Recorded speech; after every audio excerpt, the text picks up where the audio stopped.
responsable de que una bacteria tome la coloración gram positiva o tome la coloración gram negativa. ¿Por qué? Al tener una gruesa capa de peptidoglicano, aquel componente tintorial que ingrese, en este caso para la coloración gram, utilizamos cristal violeta y luego fijamos para que no salga con Lugol, el hecho de agregarle después el colorante no va a permitir que esta coloración salga, ¿no? Y se quede, y por ende se va a quedar dentro de la pared celular, ¿no? O el componente de peptidoglicano. Entonces nosotros el contraste que le echemos no va a adoptar ningún color, ¿no? La safranina es un contraste que utilizamos durante la coloración gram. Entonces por más que le echemos el contraste, la pared celular de una bacteria gram positiva va a seguir siendo de color azul, ¿no? Que es la coloración que adopta del cristal violeta. A diferencia de una bacteria gram negativa que al tener una delgada capa de peptidoglicano, el ingreso del cristal violeta y el Lugol van a ingresar a un inicio, ¿no? Pero el hecho de utilizar el decolorante van a permitir que este cristal violeta o junto con el Lugol se pierdan, ¿no? Y van a adoptar la coloración del contraste, es decir, la coloración de la safranina, ¿no? Que es el último elemento que utilizamos durante una coloración gram, ¿no? Es importante la coloración gram porque me permite de manera inicial separar dos grandes grupos, ¿no? Gram positivos y gram negativos. Muchas veces un cultivo de una bacteria no es de manera inmediata, las bacterias toman su tiempo, ¿no? en poder desarrollarse. Entonces el clínico, ¿no? El médico pide primero un gram para saber dentro de ese grupo de bacterias si son gram positivas o negativas y qué antibiótico inicialmente o profilácticamente puedo darle, ¿no? En dependencia si es gram positivo o gram negativo. Vemos aquí que la estructura externa la pared celular es una estructura externa, ¿no? A la membrana celular, ¿no? Semirrígida, rodeada de peptidoglicano y responsable de la forma bacteriana y de la protección de los elementos internos frente o sobre todo a la diferencia de presión, ¿no? Y la pared celular brinda la característica antigénica. Vemos aquí las dos funciones importantes de la pared celular: proteger a la bacteria, ¿no? De los cambios osmóticos, del medio de lisis, ¿no? Una vez que se pierde, ¿no? Se pierde o se daña la pared celular, pues puede ingresar agua y por último lisis, ¿no? Muchas veces, ¿no? Algunos antibióticos tienen actividad sobre la pared celular, ¿no? Y es por eso que pueden eliminar a las bacterias.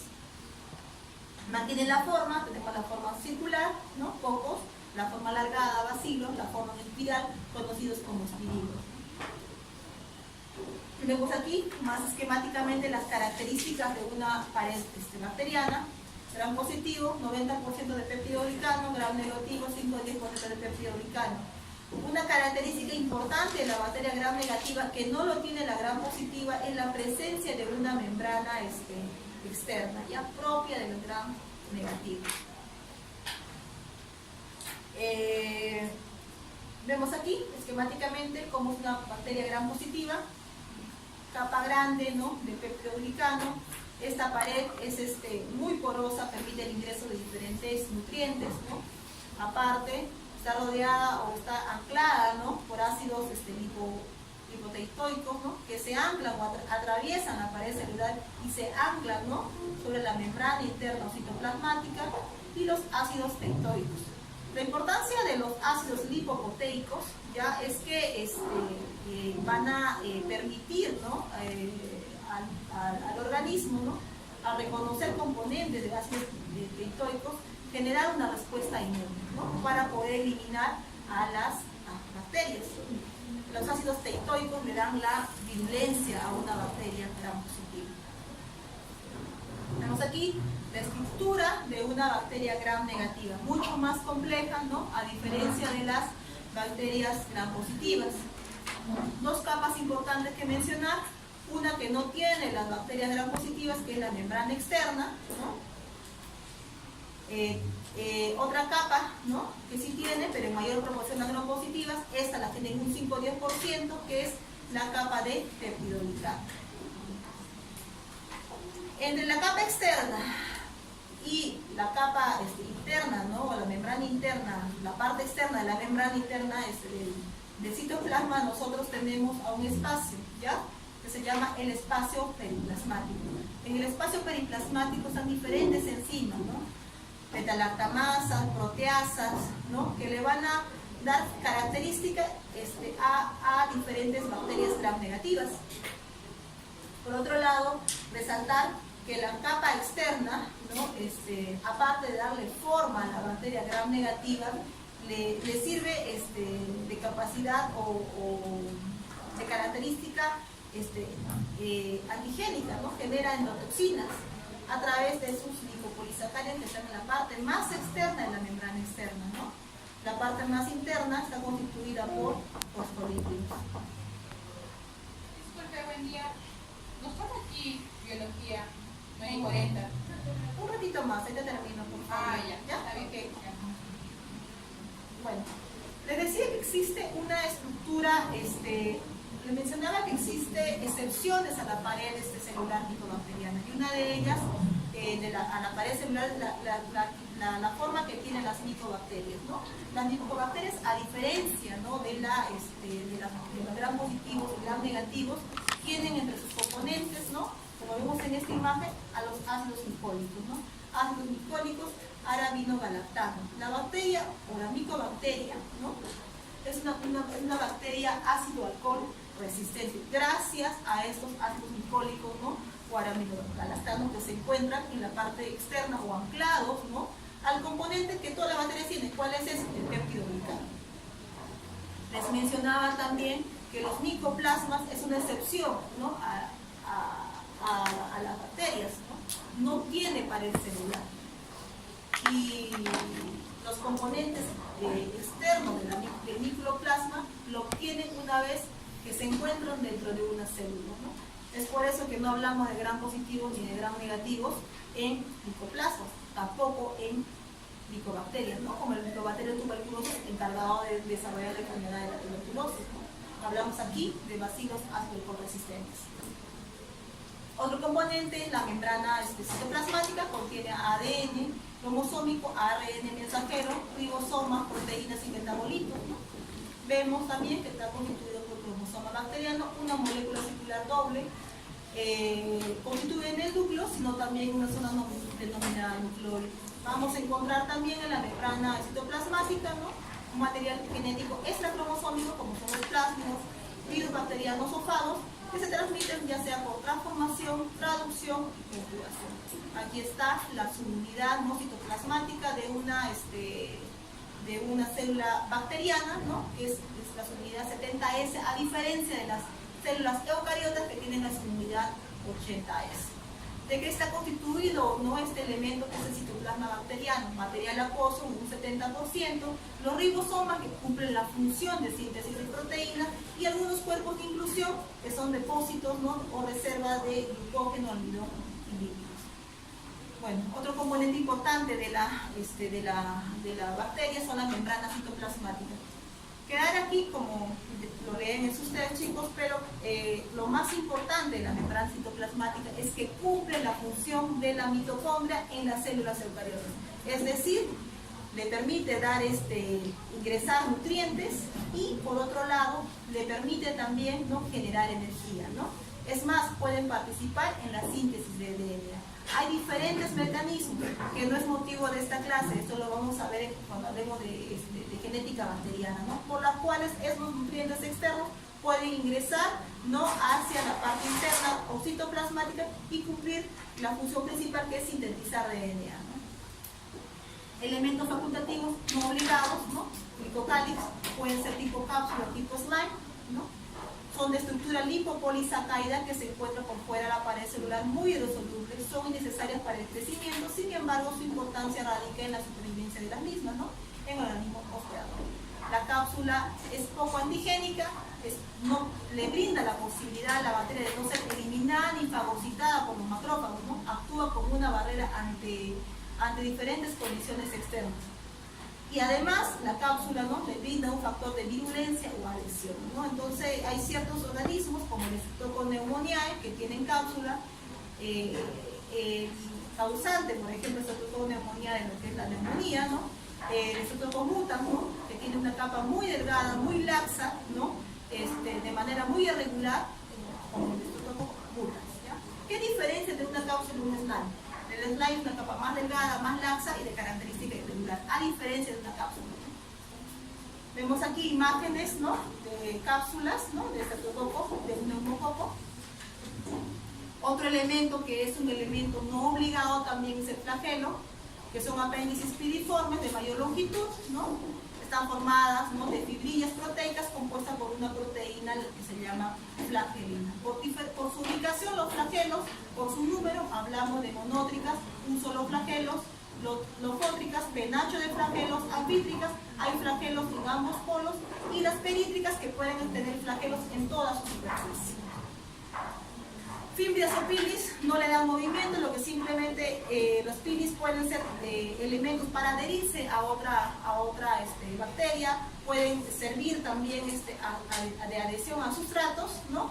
Y muchas veces hay pilis sexuales que cumplen la función de transmitir, ¿no?, material cromosómico a través de un proceso de conjugación. Aquí están otros tipos de pilis, las fibras comunes relacionadas con la adherencia a otras bacterias u hospedador, y los pilis sexuales que facilitan la unión entre bacterias previo intercambio de material genético, ¿ya?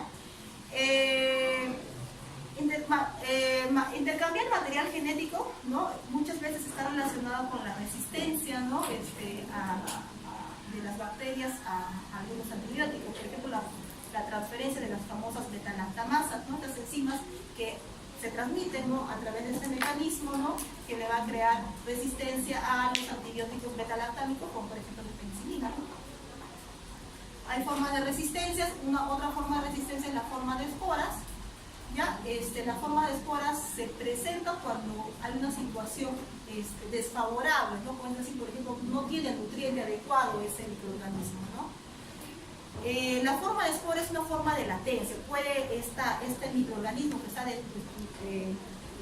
habitando en la forma de espora vivir años, ¿no?, incluso hasta siglos, hasta encontrar su alimentación, podríamos decir, en la forma, su nutriente adecuado que le permitiría, ¿no?, germinar.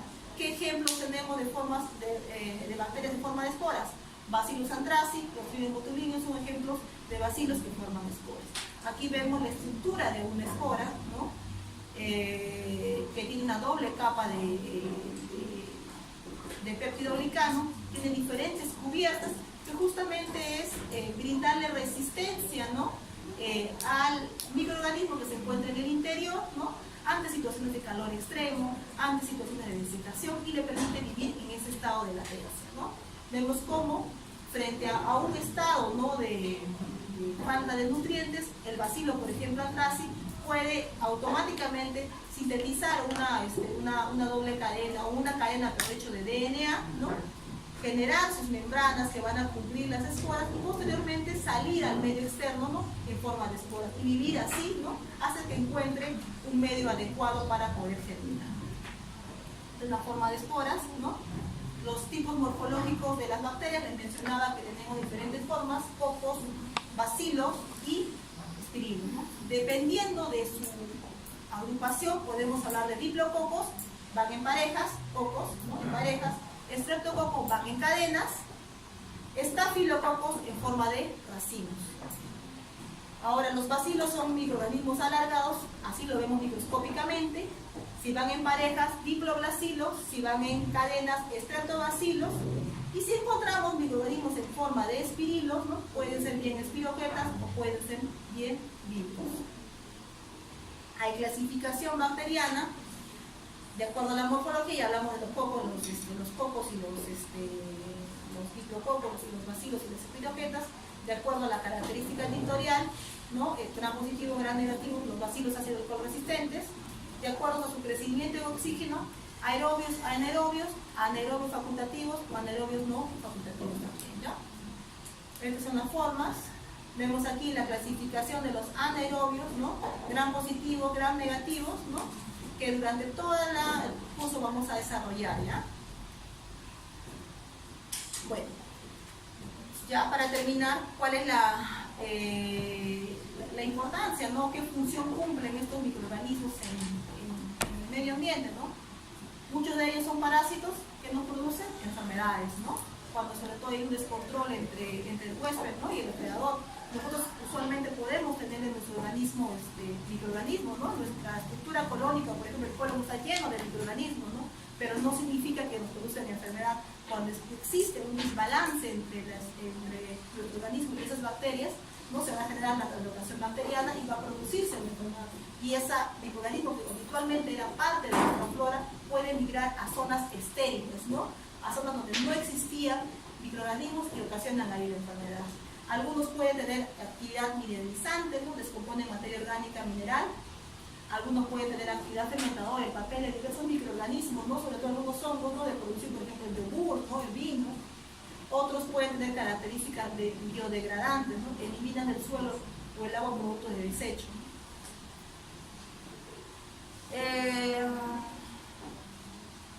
Bueno, vemos aquí los diferentes tipos de microorganismos con su capacidad, por ejemplo, de producir enfermedades en dependencia de la vía por donde ingresan, ¿no? Las bacterianas pueden ser transmitidas por vías respiratorias, ejemplo, difteria, tuberculosis. Las que son transmitidas por el agua de los alimentos, gastroenteritis, salmonela y cólera. Aquellas enfermedades bacterianas, ¿no?, que pueden ser transmitidas por contacto cutáneo, sífilis, gonorrea, tétanos, peste, gangrena. Otras, ¿no?, por hongos, ¿no?, cándida, fiebre atleta. Enfermedades virales, tenemos esta diversidad, ¿no?, de enfermedades varicela, herpes genital, polio, hepatitis A, hepatitis B, gripe, rubiola, en realidad una diversidad de enfermedades, ¿no? Y por último, los protozoarios que pueden producir estas enfermedades, ¿no?, malaria, paludismo, enfermedades. Entonces, es importante conocer a las bacterias, sí, porque como nos podemos dar cuenta, ¿no?, muchas de ellas, ¿no?, están en el agua, están en la tierra o están en nuestra piel, ¿no?, y pueden ser transmitidas y por ende pueden causar enfermedades, ¿ya? Todas estas vamos a desarrollar en el futuro. Eso es todo, nos vemos en la siguiente clase, ¿ya?